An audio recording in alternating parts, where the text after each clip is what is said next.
G'day from fabulous Las Vegas. I'm going to tell you in this video exactly what every F1 driver drove to the track, what road car they were driving. Well, I can tell you they were all air conditioned. My God, it was hot. 40 odd degrees in the day and not much cooler at night. All the drivers, all the cars in 8 seconds time.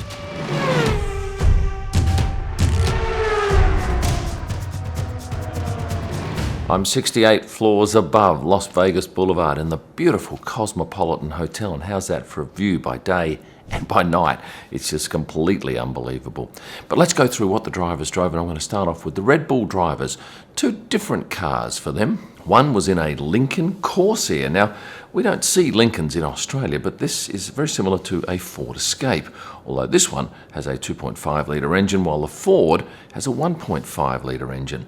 I found this online, but this equates to about $42,000 US, although this car had the black wheels, which comes as part of a premium package. The other Red Bull car being used this weekend was an SUV from Ford. Which version though?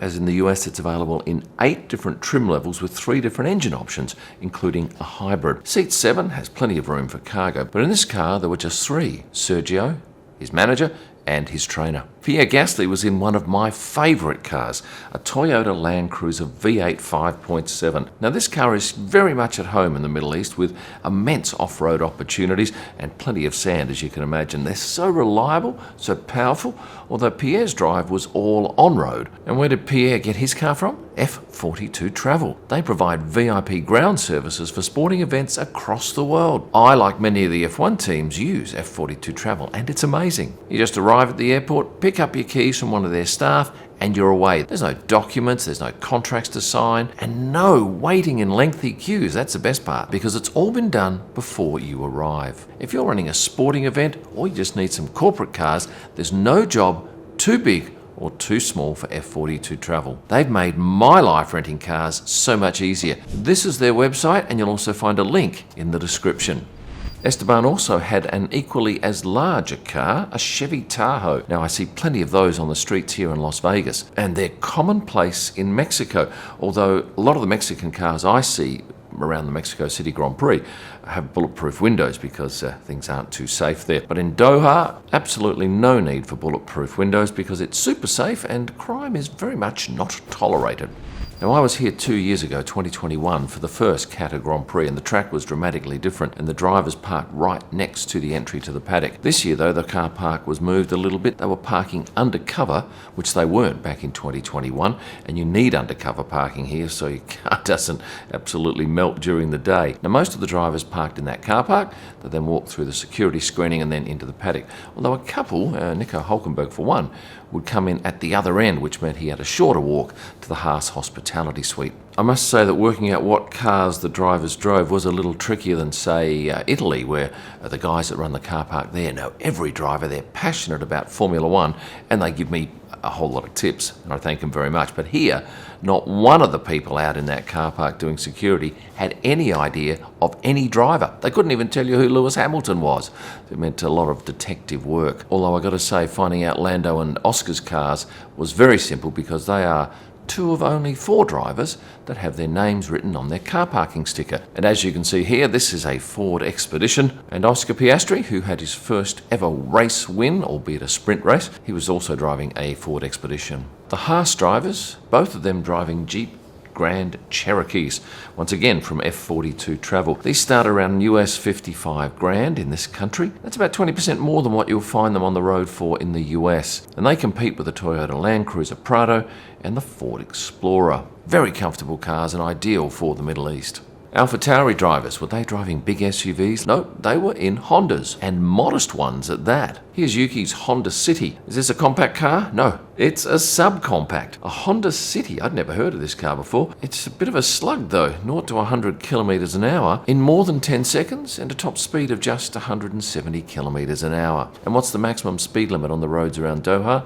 120. Now Yuki Tsunoda's teammate Liam Lawson, well, teammate only probably for this race, and Daniel's back next race in Austin, he was driving a Honda Accord. This was the sport version, and it's not the first time I've seen the drivers in this car, but I did notice some sandy footprints up on the roof, as you can see here, and I can tell you that Liam Lawson will be in Austin next race, even though he's not racing. We think Daniel's back. And if you're a Liam fan, you'll be happy to know that he'll be signing 50 of these prints come Austin weekend. And pretty shortly you'll be able to order these on my website, kimillman.com. And if you are registered to receive the emails, or you're one of my YouTube VIP members, you get first notification, which means you get the best choice of numbers.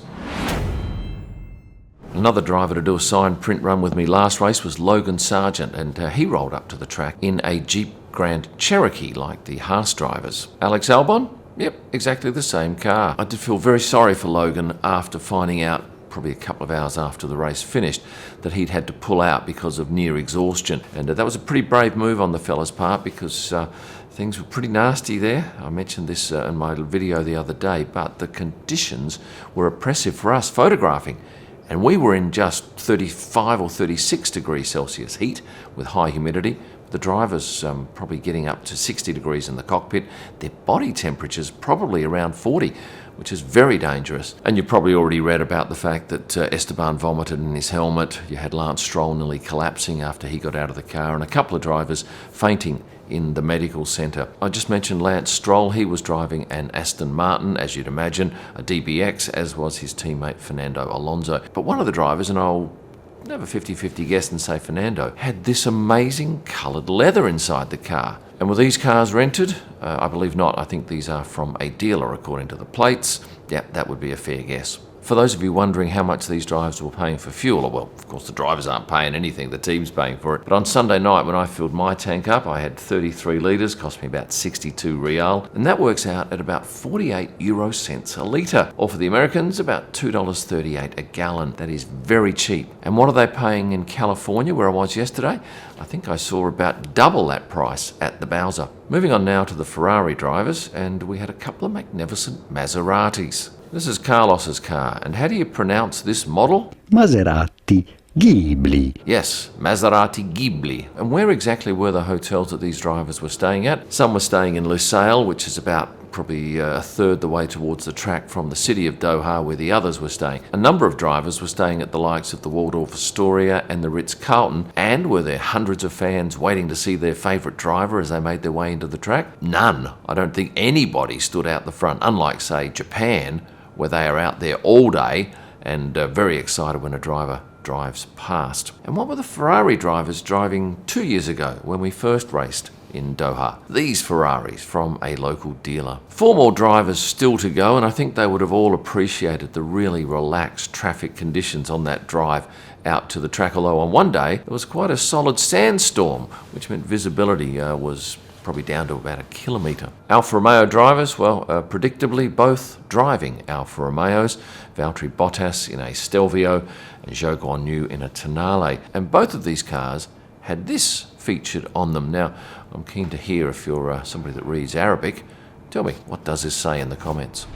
The drive to the track during the daytime is pretty ordinary, but coming back at night, there is so many buildings so beautifully lit up, and these buildings were right next to my hotel, the Valero, and from a distance you could see these marvellous big images of Sergio Perez and Max Verstappen, although up close you couldn't make any sense of it, but it was quite an impressive sight. And finally, George Russell and Lewis Hamilton, both driving Mercedes, George in this GLE 450, and Lewis, well, I can't tell you exactly, because he was elusive, mostly coming in late, and because none of the security guys in the car park had any clue of who was who, I was at a loss. And a bonus car for you, Fred Vassar driving this Maserati. Now, I'm in Vegas for a week, and I'm going to be doing a couple of videos about the progress of the build of the track. And just coming in from the airport last night, it's phenomenal.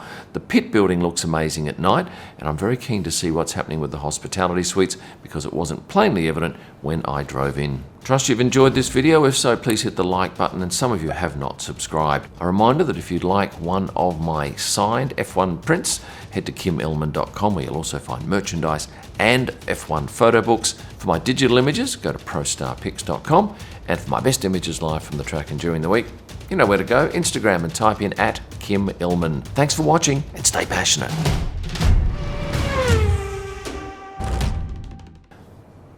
Geez, I'm struggling here.